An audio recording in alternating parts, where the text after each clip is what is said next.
Who would you rather your daughter be left in a room alone with? A serial cheater who will cheat on both his wife and knocked-up mistress in a one-night stand while on a work trip?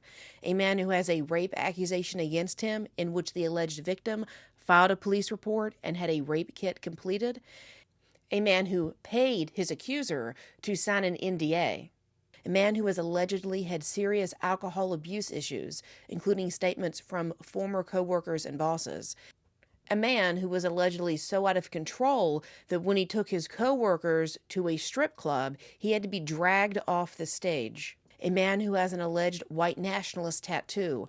A man who was allegedly forced to step down from a charity for veterans over concerns that he was wasting money on parties and inappropriate expenses that left the organization more than $500,000 in debt. Or would you rather your daughter be left alone in a room with a man who teaches science and math classes and tutors prisoners, a man who leads yoga and meditation classes to help prisoners better cope with anxiety, a man who currently leads support groups and serves as a mediator to inmates, a man who has raised over $800,000 for charity by selling artwork, a man who hasn't cheated on his wife or had a love child, a man who doesn't have a rape accusation, a man who is an Eagle Scout, an honors student, and a research scientist, a man who never hurt anybody. The first guy is Trump's very own defense secretary nominee, Pete Hegseth.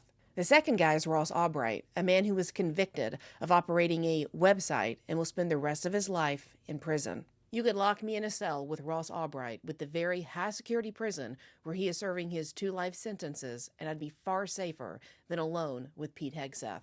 Hey, Trump, Ross Ulbricht is a better man than your own defense secretary nominee. It's time to fulfill your day one promise and free Ross.